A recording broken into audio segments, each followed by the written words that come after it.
Cybernetics, one could say, became fashionable again during your term because of AI or because of misconceptions of AI, about AI. It looks, but what we see doesn't really look like a confluence. It looks more like transfluence, absorption rather than mutual amplification. What frictions would make two rivers again out of the one that big tech has created?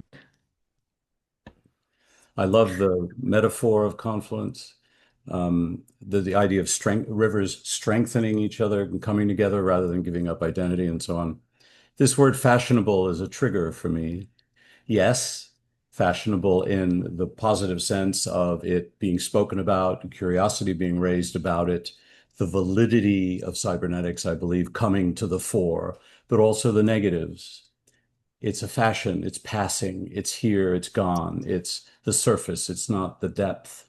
And I feel that the influence of cybernetics has yet to really take its proper place in terms of its biggest distinction, in my terms, again, the confluence of voices, which is its ethics, which is commonly spoken of as second order, for those of you who are familiar with the term.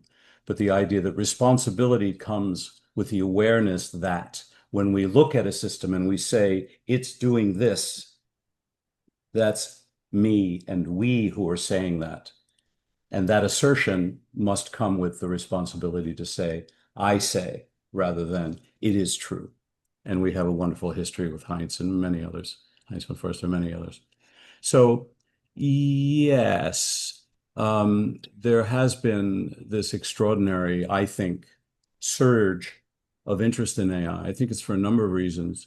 Of course, the irony is, and I will try to be brief, that in 56, the split from AI away from cybernetics was we don't like them neural nets, and we don't want to focus on all systems. We only want to focus on this because we're self-centered humans.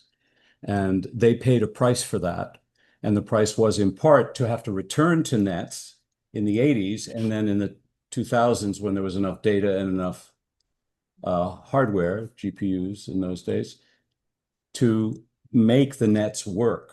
But the way they work is the problem. And the problem was solved, sort of, or at least mitigated recently, by not just doing the neural net stuff, but by adding the symbolic stuff, which was the AI stuff, which caused them to split from cybernetics. I hope you're following. It's a really extraordinary history, right? So now we return to neurosymbolic as the way to avoid the problems of LLMs. Perhaps returning to what cybernetics intended in the first place would be the better way. This is my bias. But you may have noticed that originally we were to interact with LLMs by giving it a prompt, but now we put it in a loop of feedback. Yes, cybernetics, fashionable, resurging, big deal. Welcome to the party is what I say. But I think there's hope here. There's hope not only because there's a bigger openness, because LLMs are flawed in the ways that they are flawed. Stories for another time you probably all know. So what do we do? And again, back to this elegant question from Claudia. I think conversation is the secret. I have a personal interest in a project here at Carnegie Mellon, which is to try to rebraid cybernetics and AI, first in conversation and then in mutual design for the benefit of both.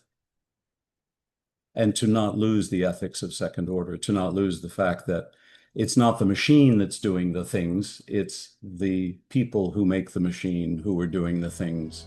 And there's a lot of issues with that today, but this is enough for now. Thank you for the question.